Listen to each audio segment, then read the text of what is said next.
गुरुदेवो महेश्वर गुरु साक्षात् परब्रह्म तस्मै श्री गुरुवे नमः। अखण्डमण्डलाकारं व्याप्तं येन चराचरं तत्पदं दर्शितं येन तस्मै श्री गुरुवे नमः। अज्ञानतिमिरान्धस्य ज्ञानाञ्जनशलाकया चक्षुरुन्मीलितं यस्य तस्मै श्री गुरुवे नमः। सच्चिदानन्दरूपाय विश्वोत्पत्त्यादिहेतवे तापत्रय विनाशाय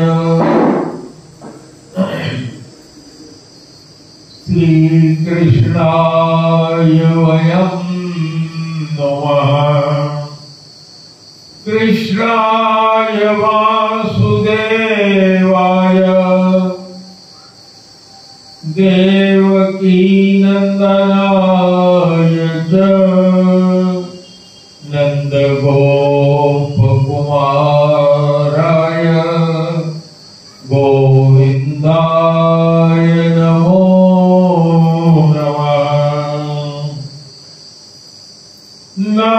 पंकजनाभाय नमः पंकजमालिने नमः पंकजनेत्राय नमस्ते पंकजांग्रये। कृष्णं नारायणं वन्दे कृष्णं वन्दे प्रजप्रियम् कृष्णं द्वैपायनं वन्दे कृष्णं वन्दे पृथासुतम्। यं प्रव्रजन्तमनुपेतमपेतकृत्यम् द्वैपायनो विरह कातरयाजुहाव।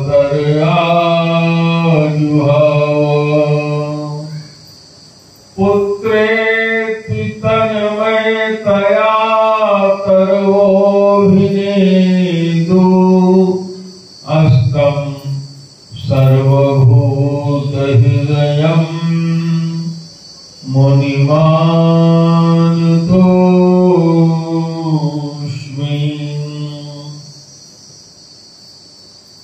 यो ब्रह्माणं विदधातु पूर्वं यो वै वेदाश्च प्रणोति तस्मै तद्ब्रह्म देहात्मबुद्धिप्रकाशं मोक्षुर्वै शरणमहं प्रपद्ये। बर्हापीडं नटवरवपुः कर्णयो कर्णिकारम् बिभ्रद्वासः कनककपिशं वैजयन्तीं च मालाम्। रन्ध्रोन्वेणोरधरसुधया पूरयन् गोपवृन्दैः वृन्दारण्यस्य स्वपदरमणम् प्राविशद्गीतकीर्तिः।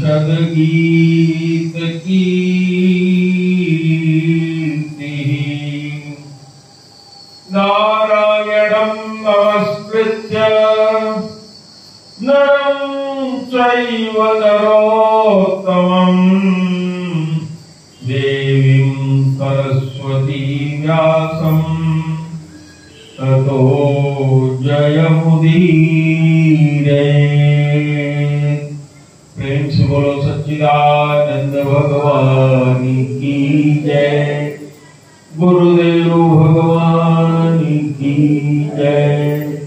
सब संतों की जय। सब भक्तों की जय। हर हर महादेव।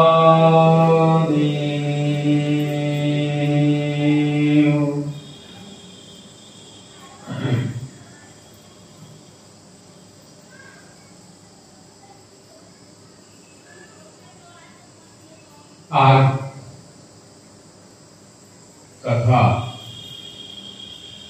5वें दिवस में प्रवेश कर गई है। भगवान की जो कथा है भगवान श्री कृष्ण की, वो भगवान के जन्म से प्रारंभ हो जाती है। और भगवान ने अवतार बंदी गृह में लिया। उनके पिता वासुदेव जी ने उनको गोकुल में पहुंचाया। सुबह गोकुल में जब नंद बाबा के घर सबसे पहले उनकी बहन सुनंदा, जो यह जान करके कि भाभी को बच्चा होने वाला है, आई थी। सबसे पहले सुबह उठ करके उसने देखा तो मां यशोदा को यह आभास तो हुआ कि हमें कोई पुत्र पुत्री हुई है, लेकिन उनको होश न रहा। माया का प्रभाव इस तरह से था। और जब देखा कि पुत्र हुआ है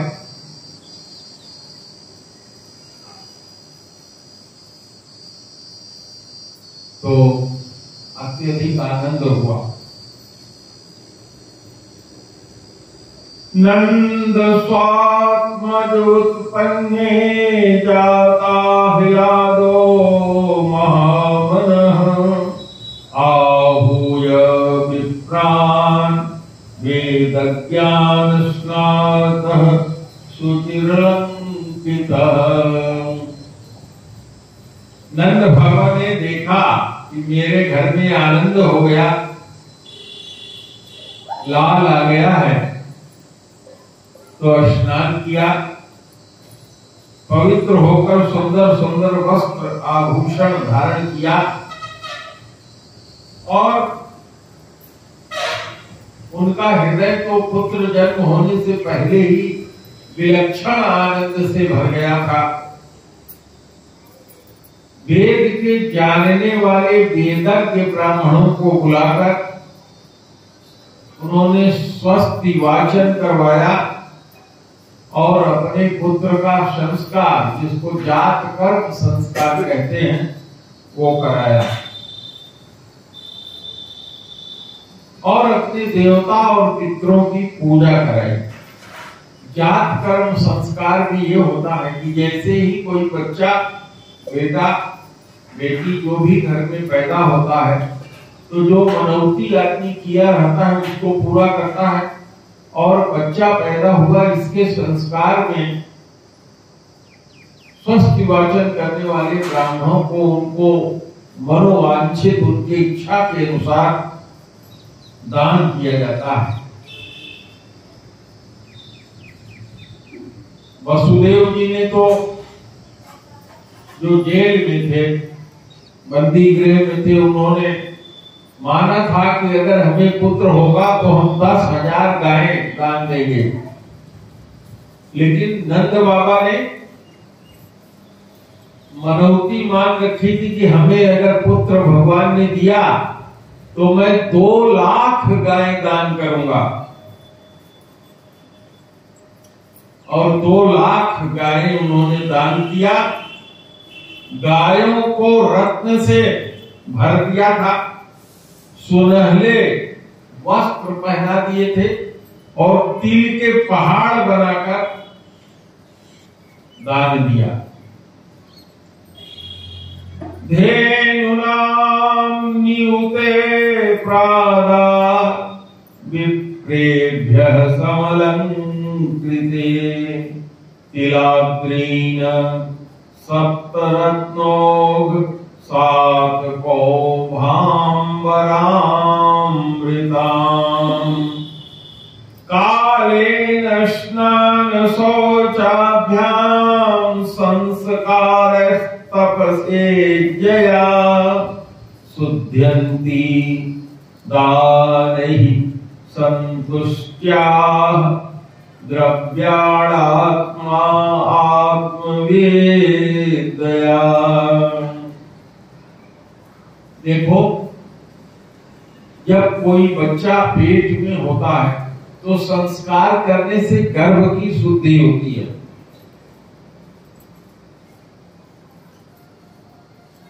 उदाहरण दिया जाता है,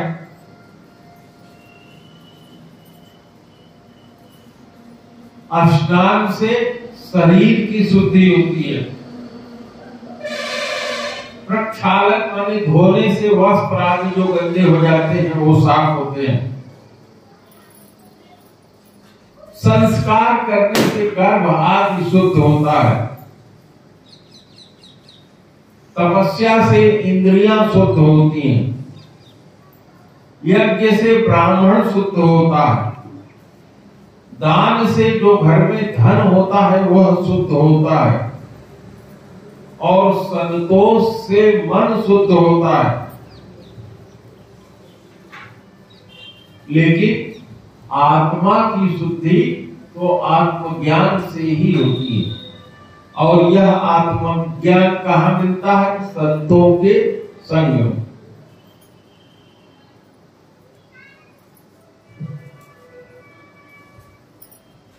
नंद बाबा के यहाँ विचित्र महोत्सव हुआ। कितना दान दिया उन्होंने कहा नहीं जाता।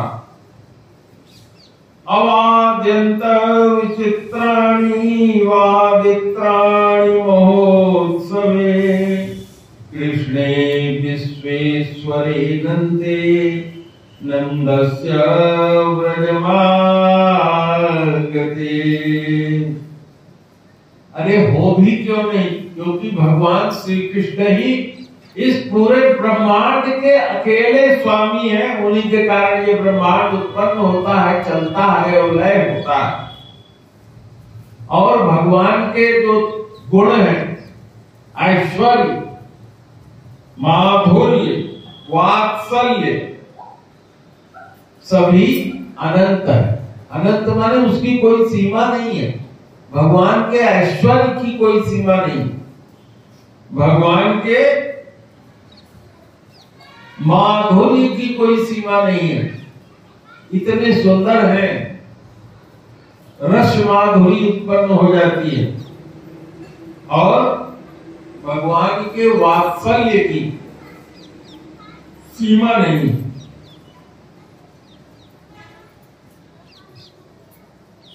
और भगवान के पैदा होने के समय तो विचित्र विचित्र बाजे बजाए गए।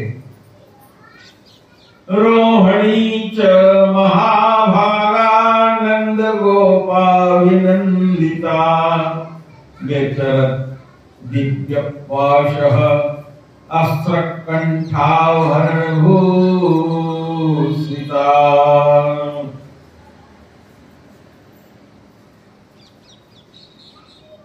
सौभाग्यवती रोहिणी जी, जो वसुदेव जी की पत्नी थी, जो उस समय नंद बाबा के यहाँ रह गई थी, क्योंकि नंद बाबा और वसुदेव जी एक ही बाप के बेटे थे। माताएं दो थी लेकिन बाप दोनों के एक ही थे। तो जो रोहिणी मैया थी सुंदर वस्त्र में सजकर, दिव्य वस्त्रों में सजकर, जैसे घर की गृहस्वामिनी होती है उस तरह से जो जो लोग भी आते थे, जो स्त्रियां आती थी, उनका सत्कार करती थी और उनको बैठाती थी।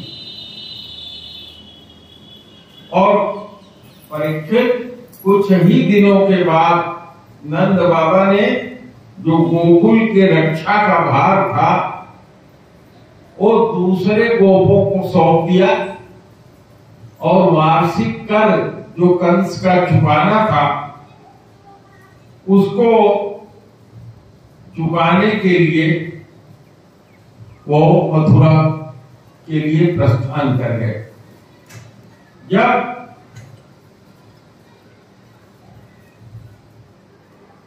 वसुदेव जी को ये मालूम हुआ कि हमारे भाई नंद जी कर चुकाने के लिए यहाँ आए हुए हैं और कर चुका चुके हैं कंस का, तो जहां नंद बाबा ठहरे हुए थे, जहां रुके थे, वहां पर वसुदेव जी मिलने गए, क्योंकि नंद जी उम्र में वसुदेव जी से बड़े थे। बाप एक ही था, मां दो थी।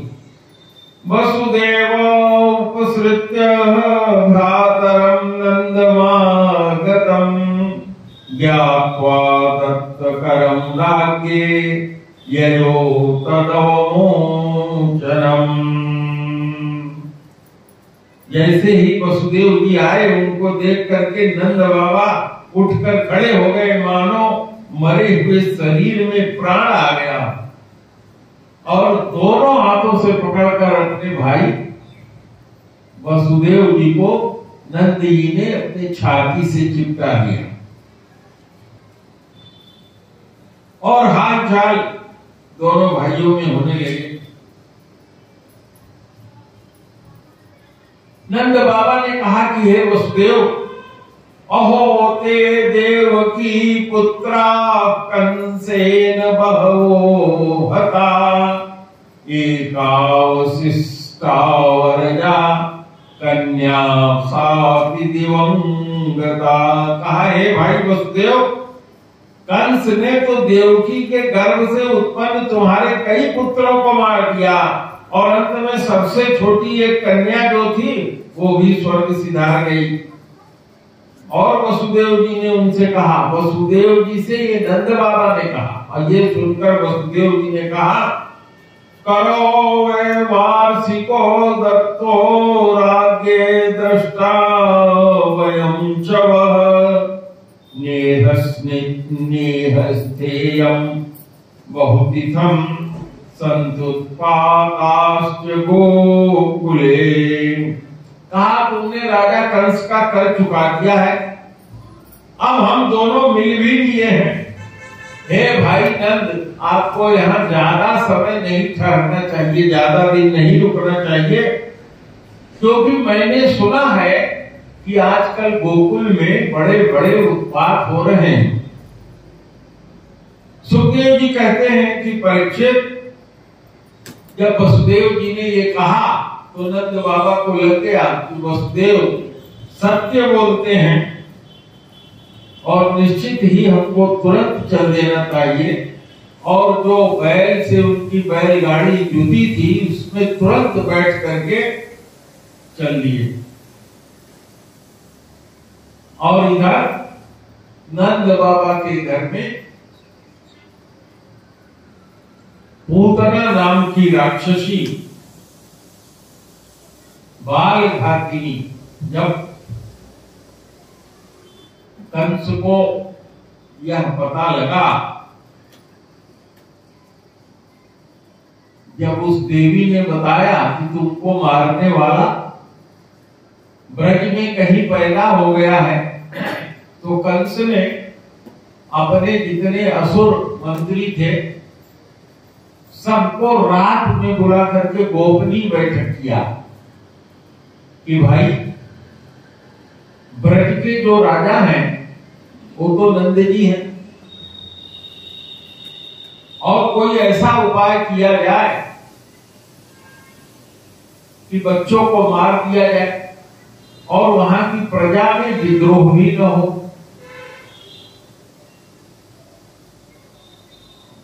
तो जो प्रजा के बच्चे थे उनको तो उनके दुष्टों ने जाकर के खुलेआम रात में मारना शुरू कर दिया।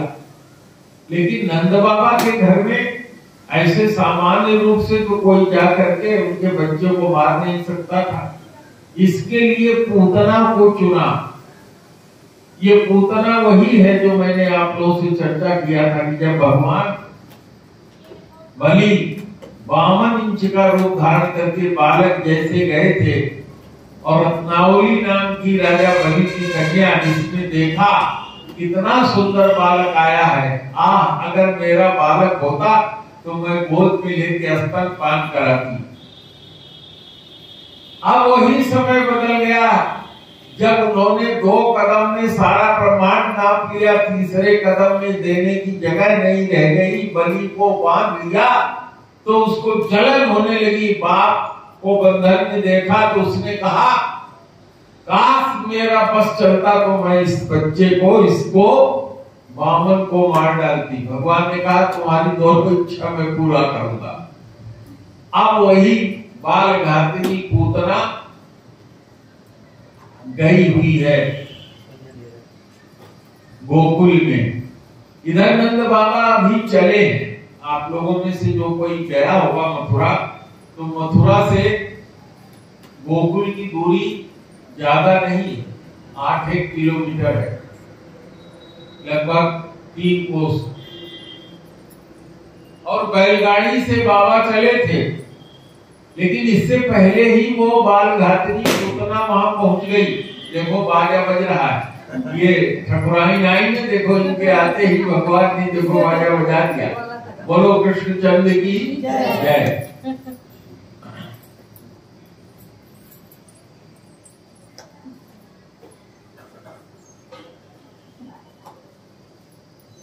तो पूतना ने सोचा मैं राजा के घर जा रही हूं। बहुत सुंदर वेश बनाया। वो तो राक्षसी थी ही, नाना प्रकार की माया जानती थी। माया से लक्ष्मी जी जैसा सुंदर वेश बनाया। बहुत ही सुंदर साड़ी, अलंकार से अपना पूरा शरीर ढक लिया, गहनों से। यहाँ नंद जी के घर तो लोगों का, महिलाओं का आना जाना सब लगा ही था। दूर दूर से भी माताएं आती थी, क्योंकि 80-60 साल की उम्र में नंद बाबा को पुत्र हुआ था। तो जब ये आई तो कोई पहचान नहीं पाया, लेकिन वो इतनी सजी धजी थी, लक धक के साथ ऐसे वहां पहुंची थी, इतने कॉन्फिडेंस के साथ कमरे में भीतर आने में गई कि किसी की हिम्मत नहीं हुई कि उससे पूछे कि आप कहां से हैं, किसके घर की हैं, क्यों आई हैं। बड़ा उसका स्वागत हुआ।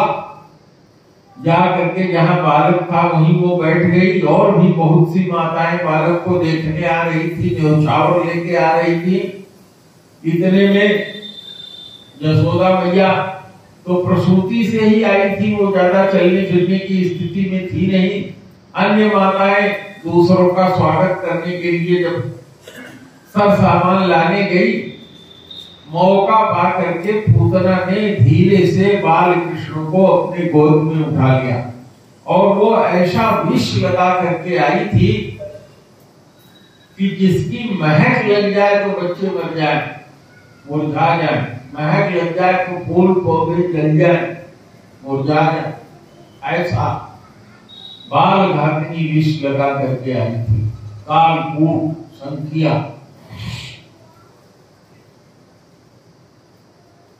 कथाकार लिखते हैं कि भगवान ने देखा कि पूतना मेरी तरफ आ रही है, उन्होंने आंखें अपनी बंद कर ली। नाना प्रकार की कल्पना करते हैं क्यों बंद कर लिया। कोई कहता है कि अब ये गोद में उठाएगी, अगर मेरे आंख से आंख इसको मिल गया तो मुझे प्रेम हो जाएगा, फिर इसको मैं कैसे मारूंगा।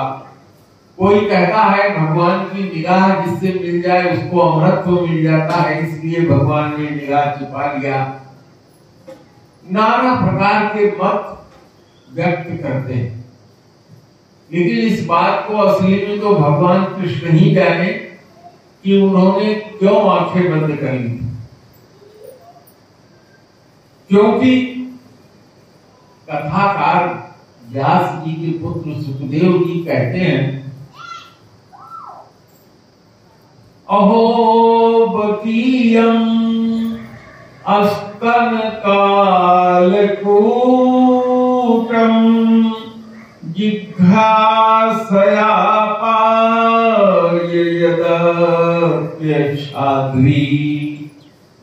ये भे गतिम धात्युचितां ततोन्य कम वा दयालु शरणं व्रजेम। क्या कह रहे हैं? ओह, ये महान राक्षसी, महान बालघातिनी पापिनी राक्षसी स्तन कालकूटम, अपने स्तन में कालकूट विष लगा के आई थी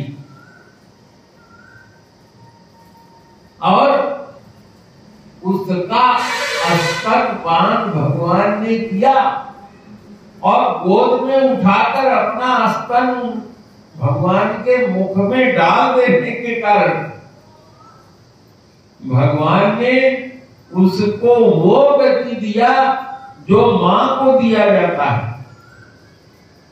ये भे गतिम धातृ चितां ततोन्यम्, इतने दयालु हैं वो कि अपने भगवान कभी किसी को सिवा दया के अलावा वो कभी क्रोध नहीं करते। हमारा भाव हो सकता है कि भगवान हमारे विपरीत हैं, लेकिन भगवान जो भी करते हैं हम जान न पाए वो हमारे कल्याण के लिए ही होता है। हम अज्ञानी हैं इसलिए हमको भाव नहीं समझ में आता। भगवान ने उसको वो स्थान दिया जो मां को दिया जाता है। किसी ने पूछा कि हे प्रभु, आपने पूतना को स्थान दे दिया तो देवकी और यशोदा को कौन सा स्थान देंगे आप? तो उन्होंने कहा कि कोई स्थान ऐसा मेरे पास है ही नहीं जो मैं उनको दे सकूं। मैं तो स्वयं उनका ऋणी रहूंगा। ऋणी रहूंगा माने उनका कर्ज मेरे ऊपर चढ़ा रहेगा। अगर कोई स्थान दे दूंगा तब तो कर्जा पट जाएगा। उसने तो हमको गोद में उठाया तो माँ वाला स्थान हमने दे दिया, लेकिन माँ, लोगों ने कहा माँ को क्या दोगे फिर जब उसको दे दिया? तो कहा कि माँ को तो कुछ दिया ही नहीं जा सकता, क्योंकि माँ को कुछ अगर दे दिया तो फिर तो उसने जो किया है उसकी बराबरी हो जाएगी, पट जाएगा, माने जो उसने सेवा किया उसका दाम हो जाएगा।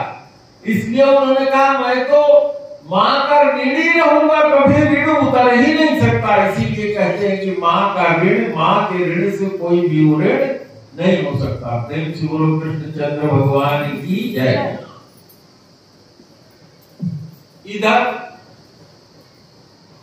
लड़िया में बैठ के कभी कभी मेरी पोस्टिंग बहुत सी जगहों पे हुई है, तो जगह जगह की भाषा आ जाती है। मैं नहीं जानता यहाँ लड़िया किसको कहते हैं, लेकिन हरदोई में और उधर में पोस्ट था तो वहाँ एक बैल की गाड़ी जो होती है और लकड़ी का पहिया लगा रहता है और चलती है तो घर घर आवाज होती है, उसको लड़िया बोलते हैं। किसी भी खेत में ले गए, वहां से सामान लाद लिया, कुछ भी लाद दिया, अकेले एक आदमी चला के ले जाता है, तो ऐसे ही उसको कहते हैं। बाबा नंद बाबा को ऐसी गाड़ी नहीं रही होगी, उनका बैल जूता बढ़िया गाड़ी रहा होगा, राजा थे, तो उधर अपनी गाड़ी से आ रहे थे, उनके साथ लाव लश्कर भी था, लोग भी थे।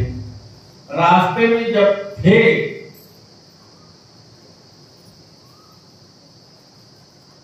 अभी बस मथुरा से निकले थे कि गोकुल के तरफ से ऐसी हवा आ रही थी सुगंध भरी कि उनका माथा ठनक गया कि भाई सुगंध भरी हवा कहां से आ रही। और उस सुगंध भरी हवा के आने से पहले बहुत तेज, जैसे कभी कभी आप लोग देखते हैं बिजली चमकती है, तड़तड़ाक बादल चमकता है, उस तरह से बहुत जोर की आवाज हुई थी। क्यों? क्योंकि जब पूतना ने गोद में भगवान को उठा लिया और भगवान उसका स्तन मुंह में ले लिए, पीने लगे और पकड़ लिया अपने हाथों से उसके स्तन को और प्राण खींचने लगे उसको लगा कि ये तो मेरा जान खींच रहा है, अब मैं मर जाऊंगी। तो देखो, कोई आदमी कितना भी नाटक बना के आया हो, जब उसके ऊपर विपत्ति आ जाती है तो उसकी बनावट सब भूल जाती है। अब उसने सोचा कि किसी तरह से जान बचा के भागूं यहां से,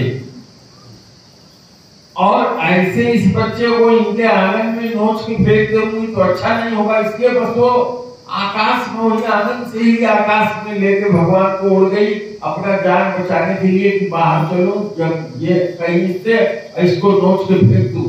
वो पकड़ के अपने हाथ से उनको नोच रही है कि मैं इनको छोड़ा के फेंक दूं, और वो इस तरह भगवान जिसको पकड़ने वाला छोड़ने वाले। इसीलिए कहते हैं कि भगवान अगर तुम हाथ पकड़ लो, गुरु अगर हाथ पकड़ ले, हम अगर पकड़े तो छूट सकता है। पकड़ लो हाथ बनवारी, नहीं तो डूब जाएंगे। तो भगवान ने पकड़ लिया तो कहां छोड़ने वाले। भागी जोर से, 12 कोस लंबी हो गई और कहां भागी?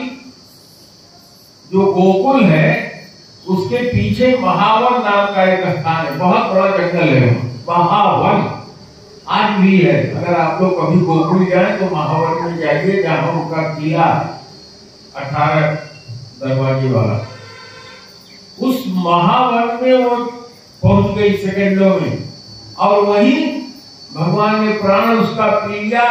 जब आकाश से वो गिरी तो सारे पेड़ जो थे वो चर करके उसके शरीर से दब गए, और लोग दौड़े, देखा अरे क्या हुआ, आकाश से वो बहुत भारी होकर के भागी, तो कन्हैया को लेके कहां गई। लोग दौड़े खोजते हुए, और जब वहां जाके देखा तो मीलों लंबी वो गिरी हुई है, पता नहीं कितने पेड़ चकनाचूर हो गए हैं, और उसके छाती पर भगवान वैसे ही खेल रहे हैं। अब उसकी छाती कितनी चौड़ी रही होगी सोच लो, इसका तेरा प्रतिशत होगा। यशोदा भैया ने उनको उठा लिया, ले आकर के घर ले आई, वो मूत्र से उनको स्नान कराया, गाय की पूंछ से झाड़ा, गाय के खुर से निकला हुआ जो धूल था उससे शरीर पे उनके पोता, और जितने भगवान कृष्ण के, भगवान विष्णु के मंत्र होते हैं, उस 1000 भगवान जी के नाम से जो रक्षा करने का जगह जगह विष्णु स्त्रोत मंत्र है, उससे पंडितों को बुला करके कराना शुरू किया। और इधर जब लोग गए तो उसको कुल्हाड़ी से काटा, उसके शरीर को वो तरह, और उस पे कुछ और लकड़ियां लगा करके आग लगा दिया। उसका शरीर जब जला तो भगवान के संपर्क में आने के कारण, भगवान ने उसका दूध पिया था, इसके कारण आप लोग देखते हैं कि जहां मुर्दा जलता है कितनी बदबू आती है, लेकिन इतने दूर तक खुशबू फैल रही थी। और नंद बाबा ने कहा ये खुशबू कहां से आ रही है, और जल्दी चलो। जैसे अभी घर नहीं पहुंचे थे कि रास्ते में ही पता चल गया कि ऐसी ऐसी घटना हो गई। इस तरह से भगवान ने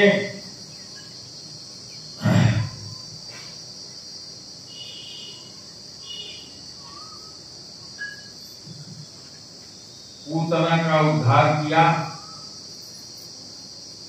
एक दिन जब लौट करके आए नंद बाबा ने तो सब लोगों को बुलाया, ब्राह्मणों को बुलाया, पूजन कराया, नाना प्रकार का उपचार कराया।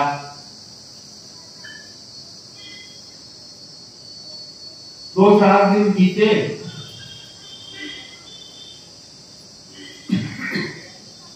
अब भगवान जो है करवट बदलने नहीं लगे थे, लेकिन करवट बदलने का एक उत्सव होता है।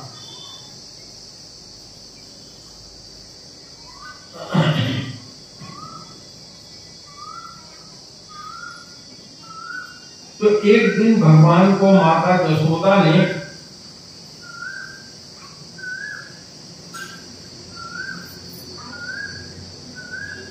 दूध पिलाया और भगवान जहां सोते थे वहां सुला दिया ले जा करके। घर में माताएं आती ही रहती थी और जहां उनको सुलाया, जहां छकड़े रखे हुए थे, जहां बांध करके दही रखी जाती थी, घी निकाल करके लटका दिया जाता था कि बिल्ली या चूहे उस पे चढ़ के न जाए। बड़ा सा घड़ा छकड़े का रखा हुआ था और उसी की बगल में सकट रखा था। बैलगाड़ी ऐसे टेढ़ी करके रखी हुई थी। एक राक्षस उसी घड़े पे आकर के बैठ गया। उस राक्षस को शरीर नहीं था, वो शरीर धारण भी नहीं कर सकता था, लेकिन वो सेवक था कंस का। इस उद्देश्य से आया था कि हमारे खुदी शरीर है कि हम हवा में रहते हैं, छकड़े पर बैठूंगा। और उसने देख लिया था कि ये बैलगाड़ी जो कंधे से ऐसे उसमें फंसाई जाती है, इस तरह से कोना लगा रहता है, उसको मैं गिरा दूंगा, वो कृष्ण के छाती में धस जाएगा, बालक की मृत्यु हो जाएगी। वहां आकर के बैठ गया। तो भगवान की निगाह से कौन बचता है? भगवान को थोड़ा भूख लगी, वो दूध मांगने के लिए, बच्चा तो रोता ही है, रोए थोड़ा सा, लेकिन किसी ने ख्याल नहीं किया। लेकिन उनका रोना सुन करके कुछ बच्चे जो इधर उधर खेल रहे थे वो नजदीक पहुंच गए जहां भगवान को लगाया था माता ने, यशोदा ने। बच्चे रो रहा है इसलिए आ गए वहां। और भगवान के लिए जो श्लोक प्रयोग किया जाता है उसमें एक शब्द का प्रयोग किया जाता है। जैसे नीलमणि होती है, नीलमणि कहीं भी पड़ी हो, अंधेरे में पड़ी हो, धूल में पड़ी हो, जहां जरा सा भी खुली होगी उससे उजाला छिटकता है। तो भगवान श्री कृष्ण की छवि नीलमणि के समान थी। इतना उजाला उनके शरीर से, प्रथम शब्द इस्तेमाल होता है उनके लिए, उनके शरीर से इतना उजाला फैलता रहता था कि कोई कहीं भी हो, किसी को पूछने की आवश्यकता नहीं होती थी कि वो बालक कहाँ है। जहां वो रहते थे वहां से इतनी नीली रोशनी, प्रकाश, इस तरीके से प्रकाश पुंज फैलता रहता था कि लोग वहां पहुंच ही जाते थे। और जब कृष्ण जी ने थोड़ा सा आवाज लगाई रोने की तो बच्चे वहां पहुंच गए थे। अब भगवान ने देख लिया कि ये उत्कट आकर के घड़े पे बैठ गया है, मेरे मारने के लिए आया है।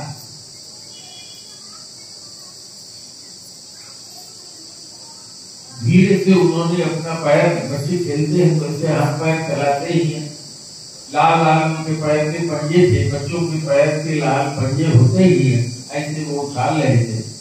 और ऐसे पैर उछाला उन्होंने, जिस सकट पे घड़े पे वो बैठा हुआ था उसमें भगवान ने पैर से उसको मार दिया। और भगवान के पैर से छूते ही वो मर गया, उसको शरीर प्रकट हो गया। उसका शरीर उसको नहीं था, लेकिन उसका शरीर प्रकट हो गया। इसके पीछे एक कथा है। अभी हमने आप लोगों को पीछे कथा सुनाई थी हिरण्याकश्यप और हिरण्याक्ष का। तो जो हिरण्याक्ष था जिसको भगवान ने सुअर का रूप धारण करके मारा था, 12 रूप धारण करके, उसका एक बेटा था हिरण्याक्ष का, जिसका नाम था उत्कट। और ये उत्कट एक बार की घटना है कि बहुत बलवान था, श्रेष्ठ था, बड़ा मोटा तगड़ा था। एक बार वो घूमते घूमते लोमस ऋषि के आश्रम में पहुंचा, और जब लोमस ऋषि के आश्रम में पहुंचा तो उसके पैरों से बड़े बड़े वृक्ष टकरा करके जैसे कुचल गए, गिर गए, आवाज हुई। उससे लोमस ऋषि जो तपस्या कर रहे थे उनकी तपस्या भंग हुई, और उन्होंने देखा कि ये उत्कट हिरण्याक्ष का बेटा यहाँ आया है, इसी ने ये पेड़ लिया है, इसी के टच से छूने से। तो उन्होंने श्राप दिया, अरे दुष्ट, जा तेरा देह रहित हो जाए, तू देह से रहित हो जाए, तेरा देह निपात हो जाए, तू बिना देह का हो जाए। और जैसे ही उन्होंने श्राप दिया उसका देह वहीं गिर गया, केवल प्राण उसका रह गया, प्रेत हो गया वो। और उस प्रेत योनि में ही जा करके लोमस ऋषि जी के चरणों में वो गिर गया। महाराज क्षमा कीजिए, मेरा इरादा किसी पेड़ को गिराने का, आपको कष्ट देने का नहीं था, लेकिन क्या बताऊं, मेरा शरीर इतना लंबा चौड़ा है, मैं गुजर रहा था उन पेड़ों के बीच से, और मेरे शरीर के छू जाने से वो पेड़ गिर गए। इतना बलवान था, जैसे हम लोग कभी किसी खेत में जाते हैं, भुट्टे के खेत में जाइए, जब जगह नहीं होती, भुट्टा खड़ा होता है, उसमें आप जाते हैं तो भुट्टा टेढ़ा हो जाता है, गन्ना टेढ़ा हो जाता है, उससे आप निकल जाते हैं। और कोई गन्ना बहुत नजदीक हुआ तो पैर से लग के टूट भी जाता है। ऐसे ही वो उत्कट, इतना उत्कट नाम ही उसका था, संस्कृत का ये शब्द है, इसका मतलब यही होता है। उसके शरीर से छुआ करके पेड़ जो है छू गया।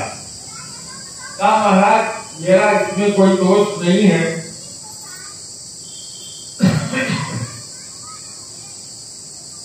कहा हे प्रभु अब आपने श्राप दे दिया, मेरा शरीर समाप्त हो गया है, आशीर्वाद दीजिए कि मेरा शरीर कभी लौट आए। तो उन्होंने कहा लोमस जी ने कि भाई देखो, श्राप हमने दे दिया, और महात्माओं का दिया हुआ श्राप भी आशीर्वाद हो जाता है। जब वैश्वास्वत मनवंतर होगा और उसमें भगवान श्री कृष्ण द्वारिका में जन्म लेंगे तो उनके चरण के स्पर्श होने से तेरी मुक्ति हो जाएगी और तेरा शरीर भी वहीं मिल जाएगा। जैसे वो पैर से तुझे छुए थे, तेरा शरीर मिल जाएगा, तेरी मुक्ति भी हो जाएगी और तुझे शरीर मिल जाएगा। प्रेम से बोलिए कृष्णचंद्र भगवान की जय। वही असुर उस छकड़े में आके बैठ गया था, और यह घटना जो बच्चे वहां भगवान के, मैंने बताया कि भगवान का नाम के लिए प्रथमा शब्द इस्तेमाल होता है, तो उन बच्चों ने देखा, और जब वहां देखा लोग दौड़ के आए, आवाज हुई, दौड़ के आए, देखा कि एक राक्षस वहां मरा पड़ा है। तो कैसे आया, कौन, कैसे क्या हुआ, इस तरह की बात होने लगी। तो छोटे छोटे बच्चे थे, जैसे हमारे पुजारी जी का छोटा बीच वाला पोता यहाँ है, उसी तरह के बच्चे थे। उन्होंने कहा अरे अरे ऐसा कुछ नहीं, हम लोगों ने देखा ये जो बच्चा लेटा हुआ है, इसने ऐसे पैर उठा के मारा, इसी के पैर उठाने से वो छकड़ा गिरा है, हम लोगों ने देखा, लेकिन उनकी बात का भरोसा कौन करे। तो इस तरह से भगवान की लीलाएं उनकी अनंत है, उनका गुण अनंत है। ये जो कथा मैं आपको सुना रहा हूं, यही जब आप शाम को बैठिए, लेटिए, तो इसी कथा को याद करिए, बार बार दोहराइए। भगवान जो घटनाएं होती थी, माता जसोदा उन्हीं घटनाओं को दोहराती रहती थी, क्योंकि वो भगवान की भक्ति भी थी। और देखिए, हम आप सब भी घर में छोटे बच्चे जो उत्पात करते हैं या खेलते हैं, वो घटना जब उसके बाबा दादा या कोई आते हैं तो बताते हैं, देखो ऐसे ऐसे आज इसने किया, ऐसे ऐसे किया, है ना। आप सब लोग भी आते हैं, हमारे आश्रम में भी माताएं आती हैं तो बताती हैं कि गुरुजी मैंने इन लोगों को समझा दिया, देखो शैतान मत कहना बच्चे को। लोगों की आदत होती है, बहुत शैतान हो गया है बच्चा, शैतान जब तो ही हो रही है, आशीर्वाद दे रही है, उसके शैतान को हो जाए। बच्चों का बाल स्वभाव भी होता है खेलने का, तो उनको शैतान नहीं कहना चाहिए। जब आप ही आशीर्वाद देंगे कहेंगे शैतान है, तो फिर क्या कहा जाएगा। तो इसी घटनाओं को याद रखना चाहिए। भगवान की यही लीला है जो मैं बताता हूँ आपको, भगवान की लीला, भगवान का गुण, भगवान के नाम, भगवान के चरित्र का स्मरण करो, तो यही लीला है। अब देखिए, एक राक्षस जिसका नाम था तृणावर्त,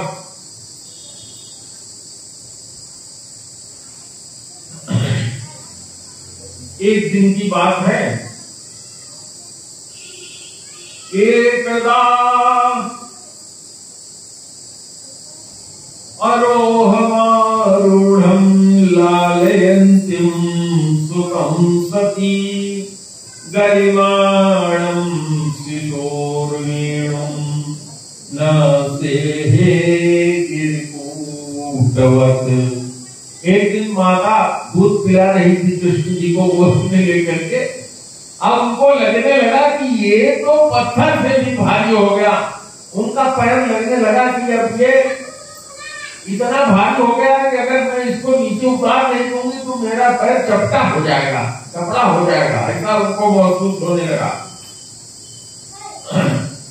वो निधाय तम गोपी विस्मिता भार पीड़िता महापुरुष मादध्यो जगतामाश कर्मसु। मां थी ना, तो सोचती थी कि मेरा बच्चा जब उठेगा तो इसको अपने हाथ से मथा हुआ मक्खन में खिलाऊंगी। आप लोग मेरे लिए बना के मक्खन ताजा लाती, गुरु जी आपके लिए लिया है। ऐसे ही माता सोचती थी कि ताजा माखन किसी नौकरानी से नहीं मथाऊंगी, अपने हाथ से मैं मथूंगी। अब ये दूध पी के थोड़ा जमाहट भी ले रहा है, सो भी रहा है, वजन भी मेरे पैर को महसूस हो रहा है। वही जमीन पर धीरे से उतार दिया और गधी रखी थी, उसको मथने के लिए चली गई। ये कथा मैं डिटेल में आप लोगों को इसीलिए सुना रहा हूँ कि जब रात को लेटिए तो भगवान की इसी कथा का स्मरण करिए। यही बाल लीला है भगवान का। तो यही बाल लीला स्मरण करते हैं वृंदावन के जो संत हैं, बैठ करके भगवान की इसी लीला का स्मरण करते करते बैठे बैठे सो जाते हैं और वही भगवान के पास पहुंच जाते हैं। दैत्यो नाम्ना तदावर्तः कंसभित्य प्रणोदितः चक्रवातस्तत्त्वरूपेण जहारासीनमर्भकम्। अर्भक माने बच्चे, छोटे बच्चे के लिए यहाँ एक छोटा बच्चा आसीन, जहाँ रासीन अर्भकम, जहाँ वो बालक, छोटा बालक बैठा हुआ था, लेटा हुआ था, उस जगह ये जो कंस का सेवक था, दैत्यो नामना तृणावर्तः, दैत्य जिसका नाम तृणावर्त था, कंस का भृत्य था, भृत्य माने सेवक।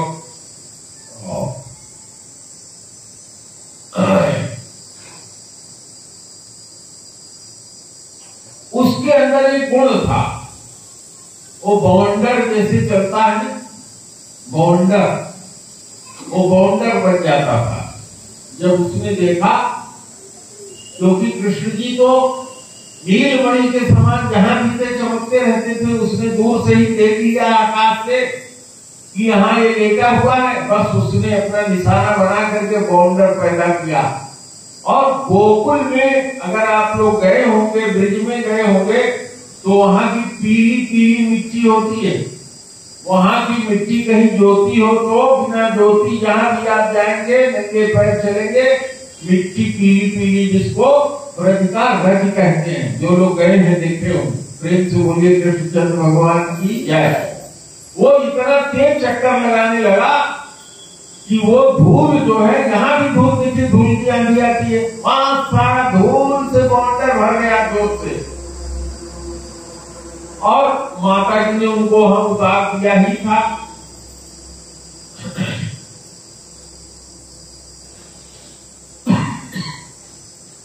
दो घड़ी तक पूरा ब्रज उस रज से धूल की आंधी से भर गया और वो सेंटर लेकर के वहां पहुंचा जहां भगवान श्री कृष्ण बैठे हुए थे।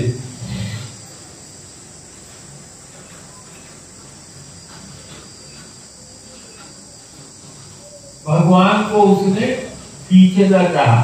भगवान भी यही चाहते थे, माता जी को पहले ही वजन बढ़ा के दूर कर दिया उन्होंने, और उसके तृणावर्त के छाती पर वो चढ़ बैठे। उड़ाया उसने, वो गए उड़ करके उसको पकड़ लिया, उसके छाती पर चढ़ बैठे, चिपक गए उसके छाती। अब वो जो बाउंडर तृणावर्त था उसको लगा कि मेरे ऊपर इतना, अरे जो सारे ब्रह्मांड का स्वामी है, जिसका कितना भार होगा, क्या वो राक्षस तृणावर्त संभालेगा उसको? उस भार से कब करके वो धरती पर बहुत तेज गिरा, इतनी तेज आवाज हुई कि सैकड़ों वृक्ष टूट गए। जब आंधी शांत हुई, यशोदा मैया तो आंधी में ही दौड़ के आई, मेरा बच्चा कहाँ गया, लगी चिल्लाने, बच्चा को आंधी उड़ा ले गई, आंधी उड़ा ले गई, और पछताने लगी कि मैं क्यों उसको मैंने उतार दिया, मक्खन मथने में क्यों गई। अपने को उन्होंने नाना प्रकार से कोसना शुरू किया। तब तक लोगों ने आगे बताया कि एक बहुत बड़ा राक्षस मरा हुआ है और उसके छाती पर आपका बेटा तमंतरिक्षात प्रतितम शिलायाम विष्णु सर्वावयम करालम पुरम यथा रुद्र स्वरेण विद्धम स्त्रियो रुद्यो दृदुषु समेता। जो स्त्रियों ने खोजते खोजते जाकर के देखा कि इतना बड़ा राक्षस मरा हुआ है और उसके शरीर पर भगवान श्री कृष्ण चढ़ के खेल रहे हैं, और उसका एक एक अंग, क्योंकि वो राक्षस जो गिरा था एक चट्टान के ऊपर गिरा था, और चट्टान से भी बड़े चट्टान भगवान, वो दो चट्टानों के बीच में बिल्कुल चकना चूर हो गया था, धूल हो गया था। स्त्रियां रोने लगी।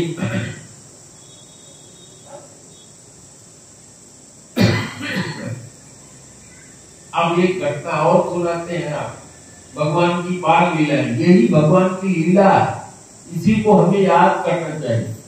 बाकी भगवान ने बड़े होने पर क्या क्या किया उसमें मैं ज्यादा समय नहीं दूंगा, लेकिन भगवान की बाल लीलाओं पर मैं आप लोगों को सुना रहा हूं, क्योंकि मेरे लिए भी काम आता है। इन्हीं लीलाओं का मैं भी स्मरण करता हूं।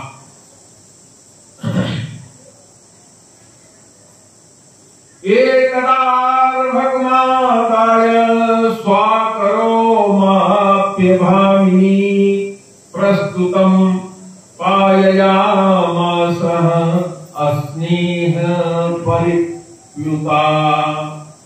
अस्नेह से भरी हुई भामिनी माने माता यशोदा एक दिन अपने प्यारे शिशु को गोद में लेकर के दूध पिला रही। अच्छा, छोटे बच्चों को आपने देखा ही है कि जमाई लेते हैं ना, मुंह खोलते, तो जैसे भगवान ने जमाई लिया, माता की बच्चे के मुंह पर देखी रही थी दूध पी रहा है, और जमाई लिया भगवान ने, जैसे मुंह खुला तो क्या देखा माता ने, अरे खम रोदसी ज्योतिर्नीकमासा सूर्येन्द्र वहन श्वसनां बुधिसश्च दीप विश्वान्नागास्तु दुहे त्रिवर्णानि भूतानि यानि स्थिरजंगमानि। जब भगवान का मुंह खुला तो क्या देखती है यशोदा मैया? वो तो जमा ही ले रहे थे। यशोदा मैया ने देखा, अरे बाप रे, इसके मुंह में तो आकाश है, आकाश के ऊपर वाला अंतरिक्ष जिसमें तारे उगे रहते हैं रात में, वो दिखाई पड़ रहा है, ज्योति मंडल दिखाई पड़ रहा है, सूर्य दिखाई पड़ रहे हैं, चंद्रमा दिखाई पड़ रहा है, अग्नि दिखाई पड़ रही है, वायु दिखाई पड़ रहा है, समुद्र दिखाई पड़ रहा है, द्वीप पर्वत नदियां वन और ब्रह्मा विष्णु महेश सब उसी में सब दिखाई पड़ रहे हैं। और आश्चर्य की बात है कि यशोदा मैया ने अपने को भी उसमें देखा, देख करके वो डर गई। अब देखिए भगवान की 3 शक्तियां हैं। कल मैंने आप लोगों से चर्चा किया। भगवान ने देखा मेरी मां क्यों डर गई, लेकिन भगवान जहां रहते हैं, जैसे आप यहां बैठे हैं तो आपकी शक्ति आपके साथ में ही, आपके हाथ में शक्ति, पैर में शक्ति तो है साथ में। तो भगवान का जब मुंह खुला तो जो उनकी ऐश्वर्य शक्ति थी वो उसमें चमक गई। अब जब माता जी डर गई तो भगवान को लगा, उन्होंने तुरंत देखा, अरे अपने ऐश्वर्य शक्ति को तुरंत बुलाया उन्होंने और डांटा, कहा खबरदार, मैंने तुम लोगों को मना किया था कि मैं बाल लीला करने जा रहा हूं और तुम लोग आना नहीं। ऐश्वर्य शक्ति ने कहा, प्रभु हम क्या करें, आपके मुख में तो मेरा निवास ही है, फिर भी हम प्रयास करेंगे कि माधुर्य में आपके कहीं हम रस में भर न डालें। और भगवान ने अपनी माया शक्ति को तुरंत प्रेरित किया। भगवान की 3 शक्तियां, लागिनी, संधिनी और संबी, ये 3 शक्तियां भगवान की है। भगवान की शक्ति जिसको दूसरे शब्दों में कहते हैं माया, योग माया और तटस्थता शक्ति। माया शक्ति को उन्होंने तुरंत प्रेरित किया। माया ने तुरंत यशोदा जी ने जो देखा था उसको भुलवा दिया और भगवान ने क्या किया, दोबारा फिर जमाई लिया, फिर मुंह खोला। तो अम्मा ने देखा कि अभी तो इसमें बहुत कुछ दिखाई पड़ रहा है, दोबारा फिर मुंह खोला, देखा कुछ नहीं है। तो कहीं लगता है कि मेरा दिग्भ्रम था, कहीं से कुछ मुझको दिखाई पड़ गया, जो मैंने देखा वो सब फर्जी था, मेरे दिमाग में कोई गड़बड़ी है। तो इस तरीके से भगवान ने बाल लीला वहां पर भगवान की हो गई।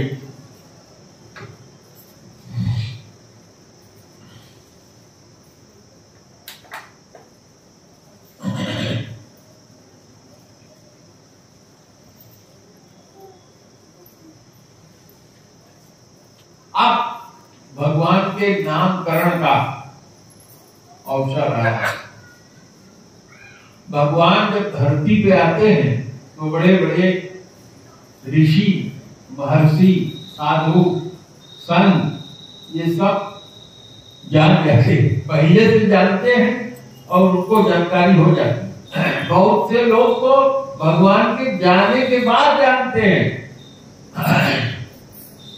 हम लोग भी रहे होंगे उस समय वृंदावन में, या सुने होंगे कि भगवान कृष्ण है, देखा भी होगा, लेकिन भरोसा नहीं हुआ होगा कि ये भगवान है।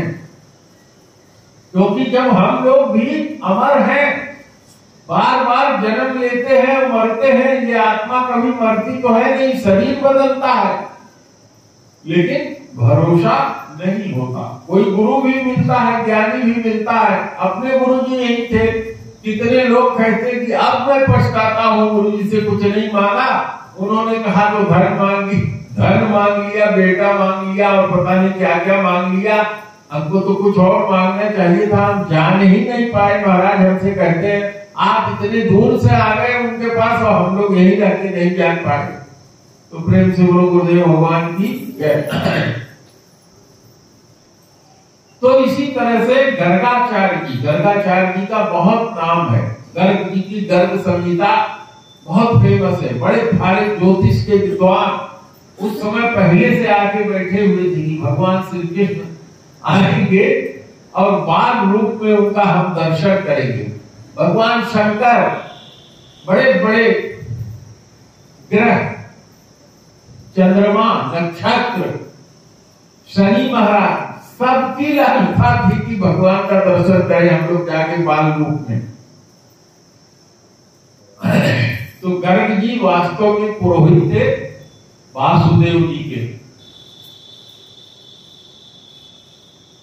वासुदेव जी अब जेल से बाहर आ ही चुके थे। उन्हें मालूम ही था कि मैं अपने पुत्र को गोकुल में पहुंचा के अपने भाई के यहाँ आया हूं। धीरे से उन्होंने बुला करके गर्गाचार्य जी से कहा। गर्गाचार्य जी भी जानते ही थे, उनसे कहा कि जरा चले जाइए भैया के यहाँ, नंद भैया के यहाँ, और जा करके मेरे 2 बच्चे वहां हैं, रोहिणी का बच्चा बलराम और ये बच्चा भी एक और है, जाके उसका नाम रखाइए।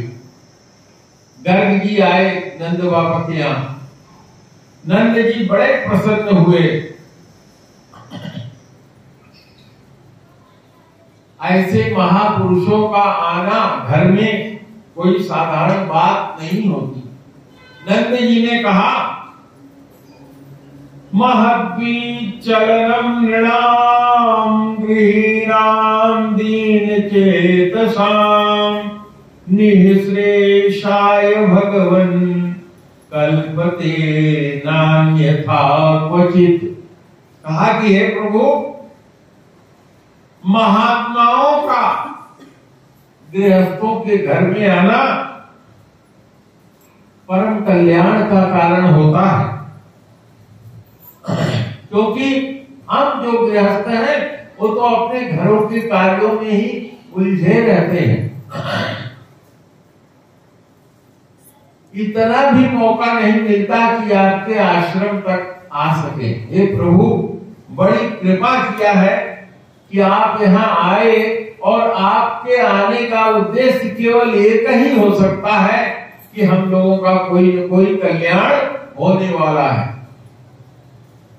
भगवान राम के घर में जब वशिष्ठ जी गए, दशरथ जी ने एक दिन कहा था कि कल राम का राज्याभिषेक होना है। वशिष्ठ जी से कहा कि आप चले जाइए जलाराम के महल में और जा करके उसको हटाओ, यहां सब उसको उपदेश दे दीजिए कि आज रात को कैसे बिताए, कैसे संयम से रहे। तो वशिष्ठ जी पहुंचे राम के यहाँ। राम जी ने जैसे देखा आश्चर्य में हो गए। उन्होंने कहा, गुरुजी आपने मुझे बुला लिया होगा, कहे भाई तुम्हारे पिता ने भेजा है। राम जी तो सब जानते ही थे, लेकिन उन्होंने जानते होगा क्या कहा, सेवक सदन स्वामी आगमनु मंगल भवन अमंगल दमनु। कहा कि स्वामी का सेवक के घर आना यह लक्षण है, बताता है कि हमारे जितने अमंगल हैं उनका नाश होने वाला है और मेरा मंगल ही मंगल होने वाला है। प्रेम से बोलो गुरुदेव भगवान की जय। तो इसी तरीके से नंद बाबा ने कहा कि आप जैसे संत का मेरे घर में आगमन मेरे कल्याण का ही कारण है। आप जो आए हैं मेरा कल्याण ही होने वाला है। गर्ग जी ने कहा, हे नंद, मैं किसी उद्देश्य से तुम्हारे यहां आया हूं, लेकिन अभी वो कह पाए कि इसके पहले ही नंद बाबा ने कहा कि आप आए हो तो मेरे बालकों का नामकरण तो कर दो। उन्होंने कहा, हाँ मैं यही कहने वाला था, इसी के लिए मैं आया था, अपने बालकों को दिखाओ तो सही। कहा महाराज बड़ा उपद्रव होता है, इसलिए अब हम जल्दी बच्चों को निकलने नहीं देते, घर में ही रखे रहते।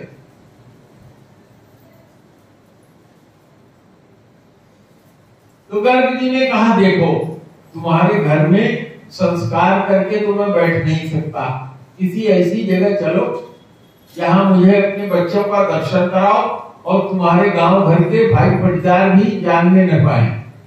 तो उन्होंने कहा चलो महाराज, पहले आप हमारे जहां गाय बांधी जाती है गौशाला, उसमें आप पहुंचो। हम इन दोनों बच्चों की अम्मा से कहते हैं अपने बच्चों को लेकर के पहुंचे।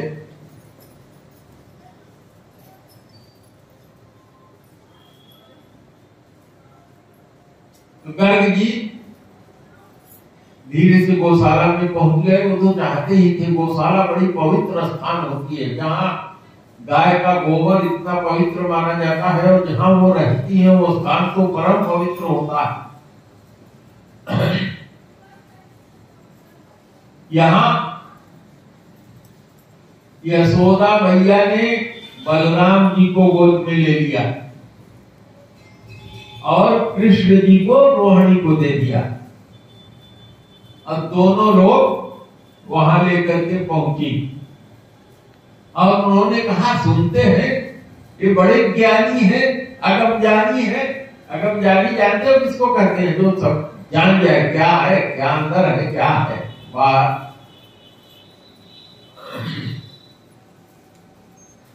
तो सबसे पहले यशोदा जी ने कहा, मेरे बालक का नाम बताइए महाराज।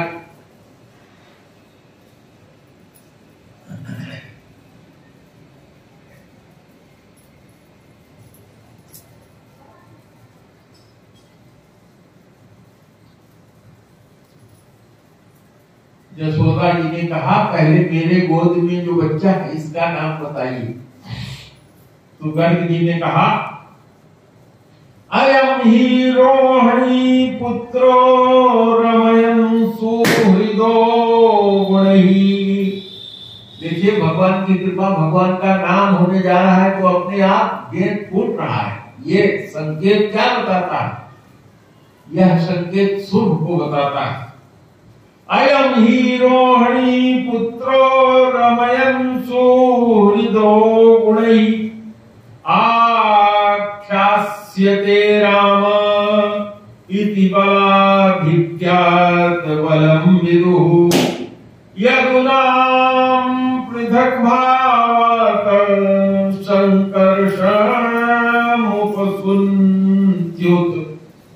गर्गाचार्य जी ने कहा, हे यशोदा, जिसको तुमने अपने गोद में लेके रखा है, जिसको कह रहे हो मेरे पुत्र का नाम बताओ, ये रोहिणी का पुत्र है, इसलिए इसका नाम होगा रोहिणी।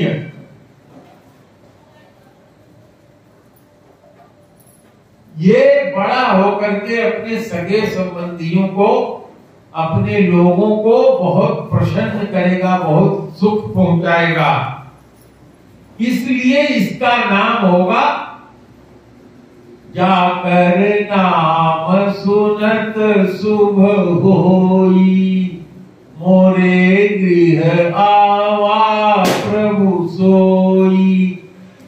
कहा इसका नाम राम होगा और इसके बल की कोई सीमा नहीं है। कहा इसका नाम बल भी है, इसके बल की कोई सीमा नहीं है। इसका नाम राम होगा, सबको प्रसन्न करने वाला।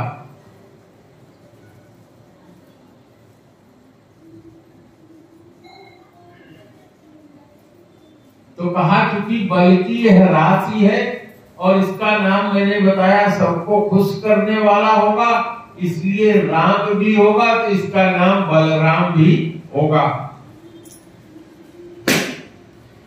जब फूट पड़ जाएगी तो ये लोगों के बीच में मेल मिलाप कराएगा, इसलिए इसका दूसरा नाम संकर्षण भी होगा। संकर्षण माने खींचने वाला, जैसे चुंबक खींच लेता है, किसी लोहे के सिक्के को उठा लेता है ना चुंबक, उस तरह से कहा इसका नाम संकर्षण होगा।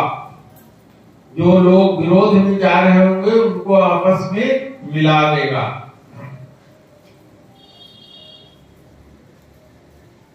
और कहा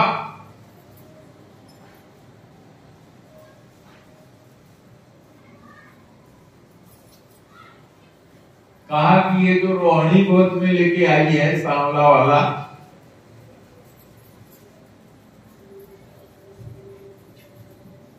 कहा कि ये जो सांवला वाला है ये प्रत्येक युग में शरीर ग्रहण करता है। असान वर्णाश्रयो यस्य गृह्यते न युगम तनु शुक्लो रक्तस्तथा पीतम इदानीं कृष्णताम गतः। ये जो नीले रंग का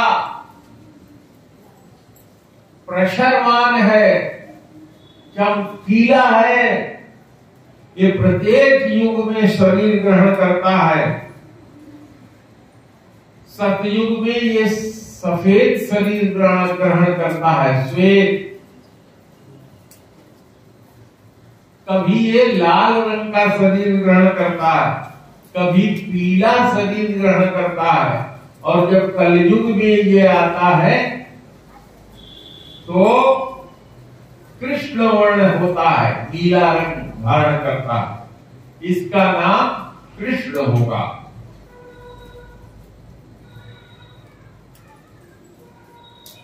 उन्होंने और भी कहा, रागयं वसुदेवस्य क्वचिज्जः ततः स्वात्मजः वासुदेव इति श्रीमान विद्या संप्रचक्षते।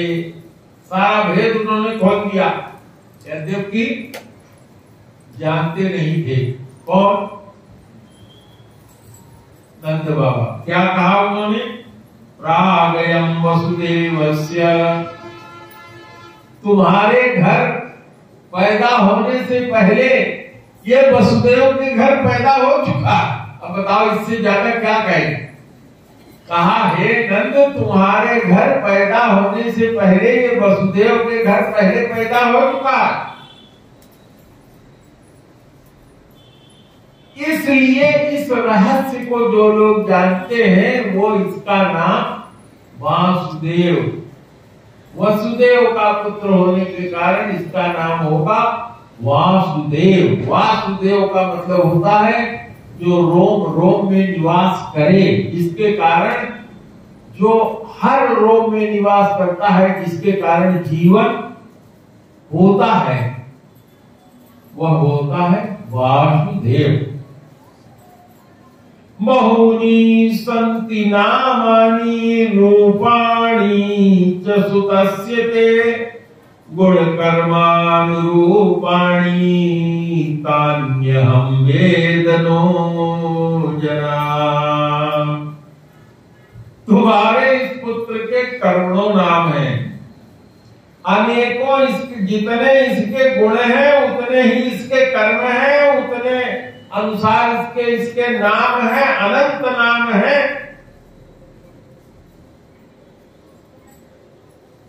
और क्या कहा? एष वः श्रेयम् आद्यास्य गोपकुलनन्दन अनेन सर्वदुर्गाणि यूयं जरस्तरिष्यथ। पुराणेन ब्रजपते साधवो दस्युपीडिता आराजके रक्षमाणा कीर्तिर्स्यूदों समीधिता। कहा, यह जो बालक है तुम लोगों का परम कल्याण करेगा, समस्त गोपों को और गौओं को यह आनंदित करेगा। और सुनो हे ब्रजराज, एक बार पृथ्वी में कोई राजा नहीं रह गया था, डाकुओं और चोरों ने लूट खसोट मचा रखा था। तो इसी के प्रताप से लोगों ने डाकुओं के ऊपर विजय पाई थी। जो मनुष्य तुम्हारे इस सांवले सलोने बच्चे से प्रेम करता है वो बड़ा भाग्यवान है, और जो इससे प्रेम करेंगे उनको भीतर या बाहर से कोई भी शत्रु जीत नहीं सकता। या एतस्मिन् महाभाग प्रीतिं कुर्वन्ति मानवा। बताइए, हम लोग आज जान रहे हैं, आप लोग भी आज सुन रहे हैं, जान रहे हैं, केवल प्रेम करना है उस कृष्ण से, और प्रेम करने मात्र से सब कुछ मिल जाएगा। पराजय तो कभी हो ही नहीं सकती। अरे तो जैसे घर वालों से प्रेम करते हो, इसे इनको भी अपना लो ना, इनसे भी प्रेम करो। प्रेम से बोलिए श्री कृष्ण चंद्र की जय। हरे कृष्ण कृष्ण कृष्ण हरे हरे, हरे राम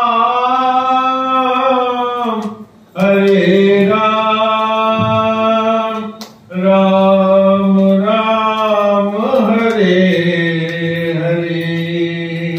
हरे कृष्ण कृष्ण कृष्ण हरे हरे, हरे राम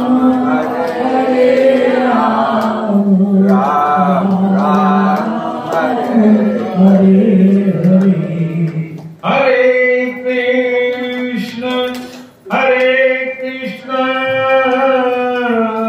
कृष्ण कृष्ण हरे हरे, हरे राम राम राम हरे हरे। हरे कृष्ण कृष्ण कृष्ण हरे हरे, हरे राम राम राम हरे हरे। प्रेम से बोलो राधा रानी की जय। अब भगवान की बड़ी प्यारी लीला आप लोगों को सुनाने जा रहे हैं। एकदा क्रीडमानस्ते रामाद्या गोपदारकाः कृष्णो मृगम् भक्षितवानिति मात्रेण्य वेदयन्। एक दिन बलराम आदि ग्वाल बालों के साथ भगवान अब बैठने लगे थे, खेल रहे थे, चलने लगे थे। ग्वाल बालों ने आकर के माता यशोदा से कहा, मैया तेरे बालक ने मिट्टी खा ली।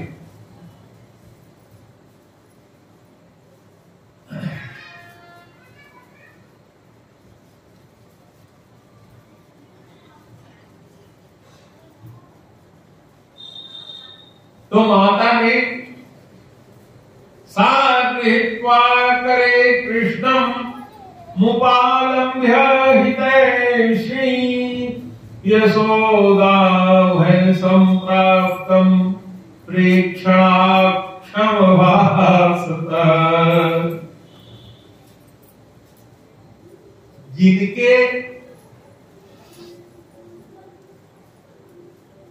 जिनके इशारे पर क्षण में सारे ब्रह्मांड को माया रच डालती,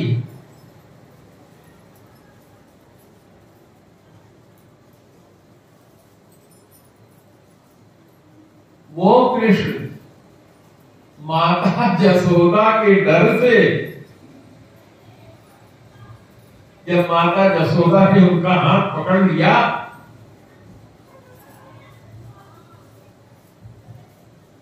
तो वो डर के मारे कांप रहे हैं।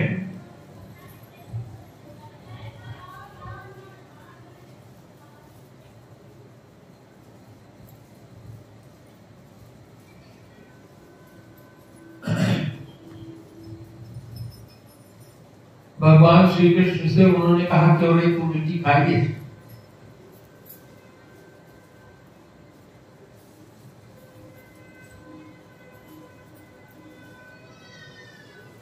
क्यों रे तूने मिट्टी खाई है? तो श्री कृष्ण ने कहा ना हम भक्षितवान् सर्वे मिथ्या विसंसिनः यदि सत्य गिरस्तर्हि समक्षम पश्य मे मुखम।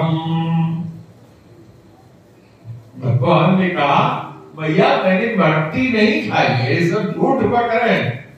अगर तुमको इन्हीं की बात सच्ची माननी है तो लो मैं तुम्हारे सामने मुंह खोल देता हूं, तुम अपनी आंख से देख लो। तो जसोदा ने कहा ठीक है तू अपना मुंह खोल।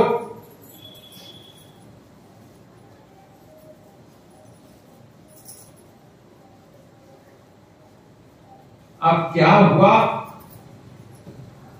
जब भगवान ने मुंह खोल लिया, सातक्र ददृशे विश्वम जगतस्ना सुनचखम दिशा साद्रिंद्री पाति भूगोलम सावापग्निन्दुतारकम। जसोदा जी ने देखा कि भगवान कृष्ण के मुख में सारे चर अचर सारा जगत विद्यमान है, जैसे मैंने अभी पढ़ लिया आप लोगों को बताया।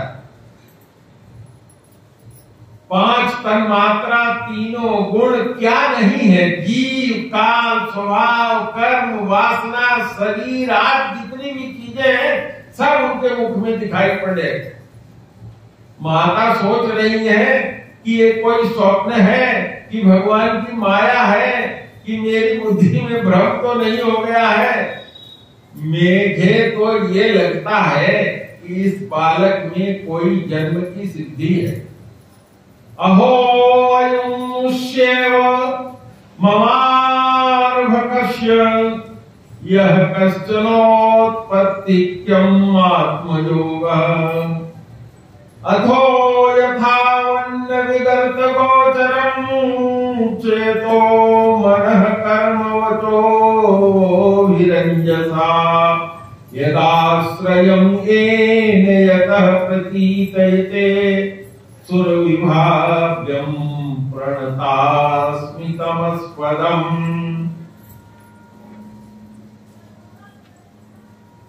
देखो इस श्लोक का अर्थ बहुत ही कठिन और विचित्र है। जो चित्त मन कर्म और वाणी से भी सुगमता से नहीं जाना जा सकता या उनके अनुमोदन का विषय नहीं होता, यह सारा विश्व जिसके आश्रित है और जो इसके प्रेरक हैं, ऐसा माता को समझ में आ गया और उन्होंने वहीं से भगवान को प्रणाम किया। माता क्या देखती है? माता देखती है अहम ममामो पतिएष मे सुतो ब्रजेश्वरस्याखिल वित्तपासति गोप्यश्च गोपाः सह गोधनाश्च मे यन्मानेत्यं कुमतिः समे गति। माता जी देखती है कि ये मैं हूं, ये मेरा पति है, ये मेरा लड़का, साथ में ब्रजराज।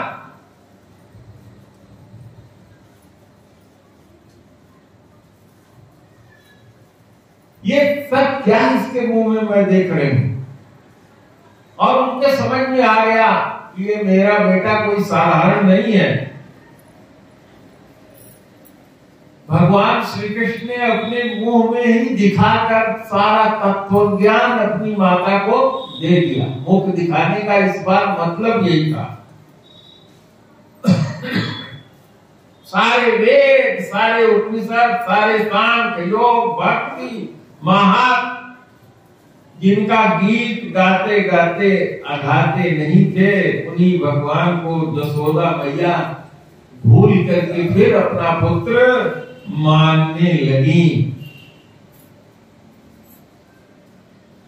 त्रय्याचोपनिषद्भिश्च सांख्ययोगश्च सात्वतै उपगीयमान माहात्म्यम हरि सामान्य आत्मजम। उसको जसोदा मैया अपना माया से उन्होंने फिर ऐसा भुलवा दिया कि जसोदा मैया उसको जैसे एक साधारण माता अपना बेटा समझती है, इस तरीके से समझने लगी। प्रेम से बोलो श्री कृष्ण चंद्र भगवान की जय।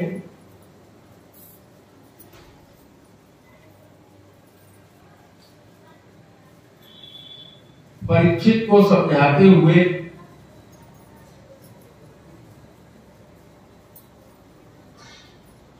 कथा सुनाते हुए व्यास नंदन जी बता रहे हैं कि सुनो परीक्षित, द्रोणो वशूनां प्रवरो धर्या सहभार्यया करिष्यमाणे आदेशान् ब्राह्मणस्त्वमुवाच। सुखदेव जी ने कहा, हे परीक्षित, ये जो नंद बाबा है ना, पूर्व जन्म में एक श्रेष्ठ वसु थे। उनका नाम था द्रोण और उनकी पत्नी का नाम था धरा।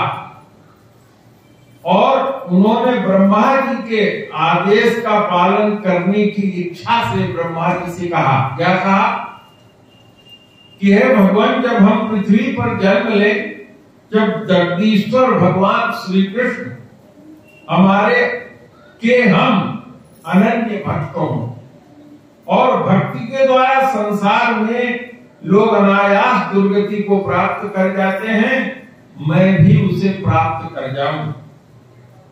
ये श्लोक, ये बात हमेशा याद रखो। जात योनो महादेवे भूमि विश्वेश्वरे हरहु भक्ति स्यात् परमालोके याञ्जो दुर्गतिं तरेत्। कृष्णो ब्रह्मणादेशं सत्यं कर्तुं व्रजे विभु सह रामो वसञ्चक्रे तेषां प्रीति स्वलीलया। और ब्रह्मा जी की इसी बात को सत्य करने के लिए भगवान श्री कृष्ण जी ने बलराम जी के साथ ब्रज में रहकर समस्त ब्रजवासियों को अपनी बाल लीला से आनंदित किया। तो बोलो बाल कृष्ण भगवान की जय। जितनी लीलाएं मैं सुना रहा हूं, अगर इसकी दो चार लीलाएं भी आप लोग याद रखोगे, पिछली कथाओं में मैं भगवान ऐसी प्रेरणा नहीं देते थे कि भगवान की लीलाओं को मैं इतना विस्तृत करके आप लोगों को सुनाऊं। जो माताएं इसमें हैं, मेरी कोई कथा छोड़ती नहीं है, इसमें बैठी हैं लोग हाथ उठाए, कोई कथा नहीं छोड़ती। लेकिन ये बताएंगे, देखिए कि इतनी विस्तृत बाल लीला कभी मैंने चर्चा नहीं किया है। प्रभु की कृपा है मेरे ऊपर, जो मेरे मुख से दरवाजे आप लोग बंद कर दो, देखो इसमें बहुत ज्यादा ये आने लगी है। कहीं दरवाजा उधर पीछे में खुला है, उसी से ये आ रही, नहीं तो इसमें जाली इसीलिए लगा हुआ है। इधर का बंद कर दो, इधर तो नहीं खुला, कहीं खुला है इसीलिए ये आ रही।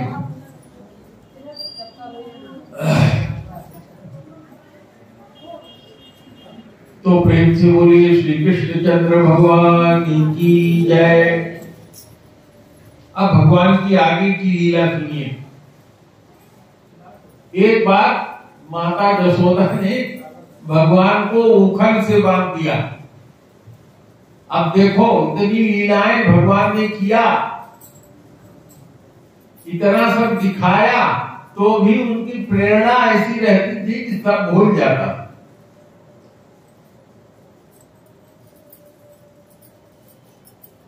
एकदा गृहदासीषु यशोदानंद गोहनी कर्मांतर नियुक्तासु निर्ममंथ स्वयं दधी। कह रहे हैं सुखदेव जी की, हे परीक्षित, एक बार की बात है, नंद रानी यशोदा जी ने अपने सब दासियों से कह दिया, बाकी जितनी मथानी है तुम लोग सब मत डालो, ये वाली मथनी मत छूना, इसको तो मैं अपने हाथ से मत करके इससे मक्खन निकालूंगी अपने इस बेटे के लिए, इसको छूना भी नहीं तुम लोग कोई। यही कह रहे हैं, एकदा गृहदासीसु, एक बार गृह की जितनी दासियां थी, नंद के घर में निवास करने वाली यशोदा ने उनसे कहा कि तुम लोग सब कुछ करो लेकिन इसको मत छूना, इसको मैं करूंगी। यानी यानी गीतानि तद्वाल चरिता चरितानि च दधी निर्मंथ मथने काले स्मरन्ति तानि गायत। अभी तक जितनी लीलाएं हमने आप लोगों को सुनाई, माता यशोदा जब भगवान के लिए दही मथती थी तो जितनी लीलाएं भगवान कर चुके थे, उसी लीला को वो अपने मुंह से गाती रहती थी, सुनाती रहती थी, याद करती रहती थी। एक बार की बात है,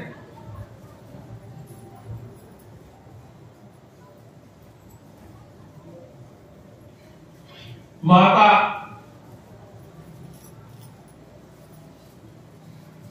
रेशमी लहंगा पहने हुई थी,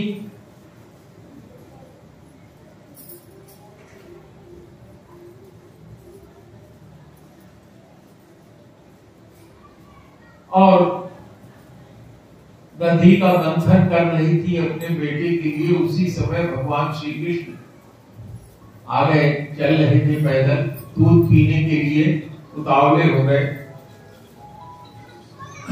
माता जहां दधी मथ रही थी उन्हीं के पास आकर के उनका लहंगा पकड़ करके खड़े हो गए, अब हमको तो दूध पिलाओ। और जो मथनी से वो मथ रही थी उस मथनी को पकड़ लेते, पिलाओ, मैं मथने नहीं दूंगा।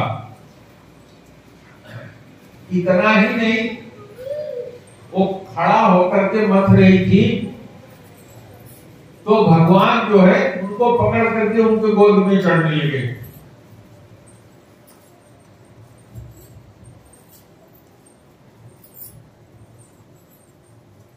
जब गोद में चढ़ने लगे तो माता ने बैठ करके उनको दूध पिलाना शुरू किया।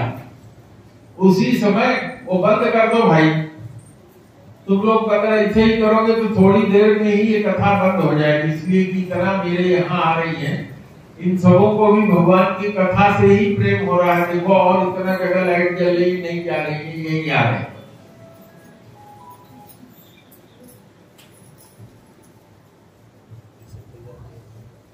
तो जब आवाज आई, दूध उबलने को होता है तो सर से आवाज आती है। जो दूध उबालते हैं वो जानते हैं, मैं क्योंकि बहुत दिनों तक अपने हाथ खाना खाया बनाया हूँ, दूध उबालना तो जानता हूँ। बड़े बर्तन में हो तो सरसराहट की एक ऐसी आवाज आती है कि लगता है कि दौड़ो नहीं तो दूध उबल के गिर जाएगा। मैं नहीं जानता आप लोगों में से कितने लोग इसको जानते हो, कितने नहीं। माता जी ने कहा कि इसको उतार दो, जाके दूध उतार के आओ, नहीं सब बह जाएगा। उनको उतार करके दौड़ी। अब जब उनको उतार दिया तो भगवान नाराज हो गए और भगवान ने क्या किया, एक लोढ़ा वहीं रखा था जिससे सील पे पिसा जाता है, वो लोढ़ा उठाया और दही के मटके जितने वहां रखे थे सब तड़ फोड़ दिया और दूसरी तरफ चले गए जहां की 2 दिन पहले का माखन निकाल के रखा हुआ था, उसको निकाल के खाने लगे, बासी माखन। और माता ने सोचा कि चलो ठीक है, चुप हो गया, माताएं देखती हैं कि बच्चा अब चुप हो गया, कहीं खेल रहा होगा, चलो जो काम बचा है उसको निपटा ले। तो जहां मत रही थी उसको भी उन्होंने फोड़ दिया। तो जब वहां जाके देखती हैं तो मटका फूटा हुआ है। कोई और बालक था नहीं, समझ गए कि मेरे बेटे का ही करतूत है। और क्या देख रही हैं कि एक उखल उल्टा करके ऐसे खड़ा कर दिया गया था। यहाँ तो मैंने नहीं देखा, ब्रज में अभी भी जाइए, हम लोग की तरफ उखल होते थे पत्थर के, जो ऐसे ऊपर भी बने होते थे, नीचे की तरफ टिकाने वाला जमीन पे होता था, उसमें मूसल से कूट लिया जाता था खड़े होकर। तो उसी पर भगवान खड़े थे।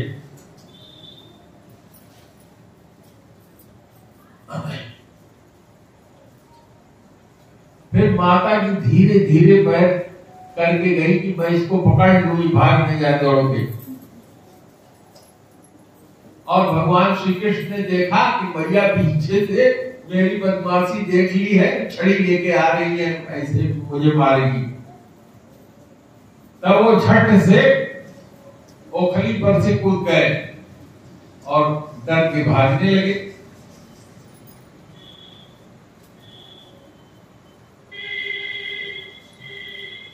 परीक्षित जी को समझाते हुए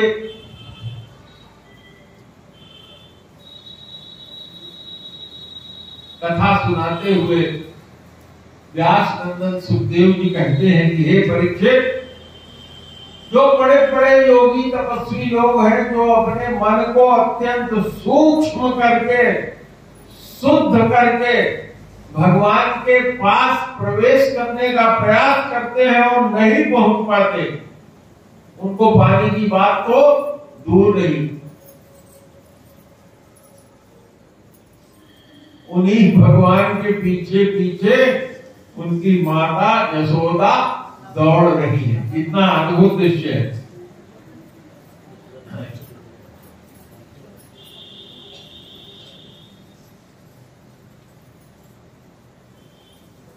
अब माता का शरीर तो बहुत भारी था, भगवान ने थोड़ी दूर दौड़ के नचा दिया भैया को, उनकी सांस फूल गई।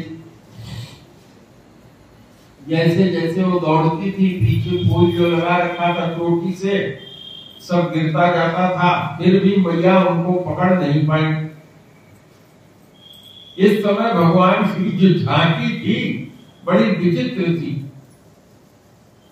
अब भगवान छड़ी से ही डर के रो रहे हैं, अपनी रोलाई रोकने का प्रयास कर रहे हैं, आंखों को हाथ से मल रहे हैं। और काजल चूंकि आंख पे लगा था तो आंख से काजल आंसू के साथ बहकर गालों पे काला काला दाग सा बन गया। और जब यशोदा मैया ने देखा कि मेरा लल्ला बहुत डर गया है, तो उनके हृदय में प्रेम उमड़ आया और छड़ी उन्होंने दूर फेंक दिया। और उन्होंने सोचा कि लाओ एक रस्सी से इसको मैं इसी उखल में बांध दूं। किस चीज की खुशबू ये बदबू आ रही है? कुछ जैसे ही घर पत्थर या कुछ जलाया गया, चल जाके बुझा दो, कोई आग लगाए, धुआं आ रहा है।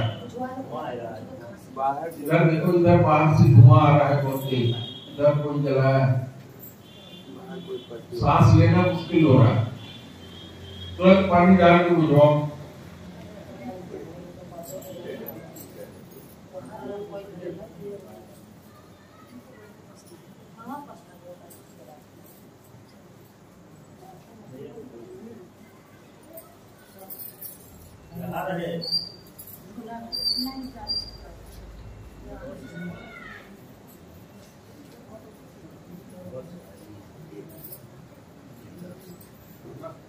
यहाँ से आ रहा है। न चातर्न बहिष्यस्य न पूर्व न पिचा परम पूर्वा परम बहिष्टान्तं जगतो यो जगच्चयः। वो भगवान जिसका न भीतर है, न बाहर है, न आदि है और न अंत है। जो पहले भी था, आज भी है और आगे भी रहेगा। जो इस जगत के भीतर भी है, नहीं भी है, बाहर भी है, सब जगह व्याप्त है। जो ये जगत है उसी का स्वरूप है, जो समस्त इंद्रियों से परे और अव्यक्त है। सारी इंद्रियां जिसके बल से ही कार्य करती हैं। ऐसे बच्चे को, ऐसे भगवान को माता रस्सी से बांध रही है, और जब जब वो रस्सी लेके जो भी आती, रस्सी छोटी पड़ जाती, फिर दौड़ के जाती, दूसरी लाती। मजेदार बात ये थी कि भगवान वहीं खड़े थे, भाग नहीं रहे, लीला करना था उनको। जाती दूसरी रस्सी ले आती, उसमें जोड़ती, वो भी छोटी पड़ जाती। घर की सारी रस्सियां मैया ने लाके जोड़ ली, भगवान को कमर से बांध नहीं पाई। तब उनको आश्चर्य हो गया कि वारे मेरा लल्ला, इसको मैं रस्सियां सब ले आ रहा हूं, छोटी पड़ जा रही है।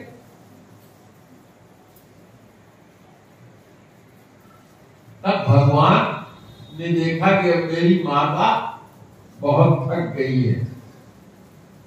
इस तरह से वो अपने आप ही रस्सी में बंध गए।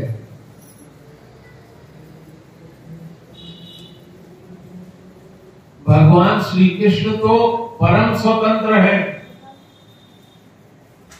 सारा ब्रह्मांड, सारे देवता, इंद्र, ब्रह्मा, शंकर, विष्णु सब उनके बस में है।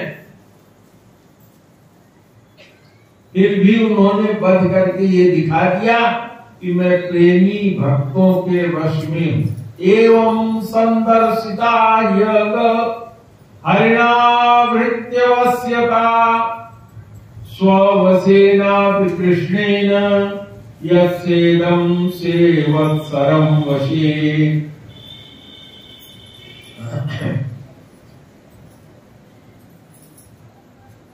अब देखो कितनी बड़ी बात कहा है। नेमं विरंचो न भवो न श्रियप्यसंगश्रया प्रसादं लेभिरे गोपी यत्यत् प्राप्त विमुक्तिदा। करें ग्वाले के घर में पैदा हुई जसोदा, ग्वालिन जसोदा, मुक्तिदाता मुकुंद से जो कृपा प्रसाद प्राप्त किया, वह कृपा प्रसाद ब्रह्मा जो उनका पुत्र था, शंकर जो उनकी आत्मा था, जिनके वक्षस्थल पर लक्ष्मी विराज रहती है, वो भी उसको पा नहीं सके। यह गोपिका नंदन श्री कृष्ण अपने भक्तों के लिए, अनन्य प्रेमी भक्तों के लिए जितना सुलभ है, उतना ही देह के अभिमान करने वाले कर्मकांडी और तपस्वियों के लिए दुर्लभ है, और ज्ञानी तो उनको कभी पा ही नहीं सकते। नायं सुखापो भगवान देहिनां गोपिका सुतः ज्ञानिनं चात्मभूतानां यथा भक्तिं मताम्यहम्। कृष्णस्तु गृहकृत्येषु व्यग्रायां मातरि प्रभो अद्राक्षिर्जुनो पूर्वं गुह्यको धनदात्मजो।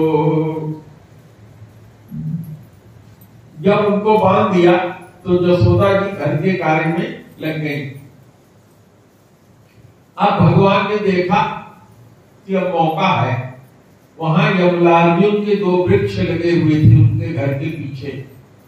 अब भगवान उस ओखल को खींच लिए और उसी दोनों वृक्ष के बीच में से गुजरे, और वो ओखल से वो दोनों वृक्ष छू गए।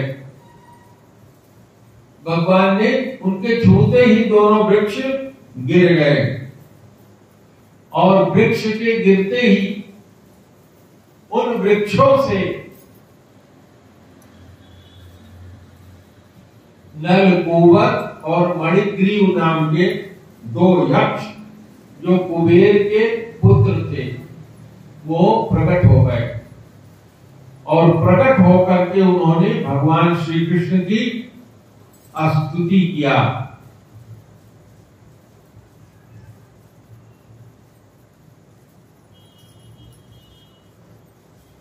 एक बार की बात है, ये जो दोनों नल कुबर और मणिग्रीव नाम के कुबेर के पुत्र थे, ये भगवान शंकर के पार्षद हो गए थे। मंदाकिनी नदी के तट पर वारुणी मधुरा पीकर मदोन्मत्त हो गए थे और बहुत सी जो उनकी स्त्रियां थी, अक्षड़ियां थी, वो साथ में गा बजा रही थी, नाच रही थी, विहार कर रही थी। उसी समय नारद जी गुजरे।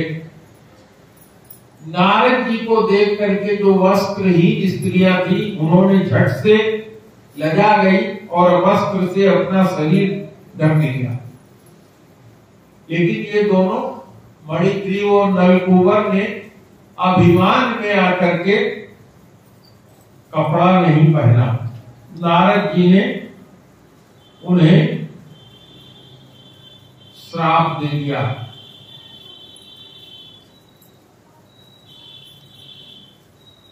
बहुत सुंदर श्लोक है। हस्यन्ते पशवो यत्र निर्दये रजितात्मभिः मन्माया नैवं देहं जरा मृत्यु नश्वरम् देव संगीतमप्यन्ते कृतिं विडंग भस्म संगीतम भूत दुक्तप्यकिते स्वार्थम किम वेद निर्योजतः। यह जो शरीर है इसको भूदेव, नरदेव, देव आदि नामों से पुकारा जाता है और अंत में इसकी क्या गति होगी? अगर इसको छोड़ दिया जाए तो इसमें कीड़े पड़ जाएंगे। पक्षी इस शरीर के मांस को खा करके मिष्टा बना देंगे या जला देने के बाद ये राख का ढेर बन जाता है और उसी शरीर के लिए प्राणियों से द्रोह करके मनुष्य अपना कौन सा स्वार्थ समझता है और ऐसा करने से तो नरक की ही प्राप्ति होती है। यहाँ शरीर के बारे में कई श्लोक दिए हुए हैं जो गोस्वामी जी ने लिखा है। बड़े भाग मानुषकम पावा। देवर्षि नारद जी ने श्राप दे दिया, जाओ तुम लोग जड़ हो जाओ, वृक्ष हो जाओ। मनुष्य का शरीर पा करके तुम लोग इस शरीर के बारे में नहीं जानते, इसलिए हे इंद्रियों के बस में रहने वाले स्त्री लंपट, तुम लोग अज्ञान जनित मत से चूर हो, इसलिए वृक्ष बन जाओ। देवर्षि नारद जी के श्राप से वो वृक्ष योनि में हो गए। जैसे ही उन सबों ने देखा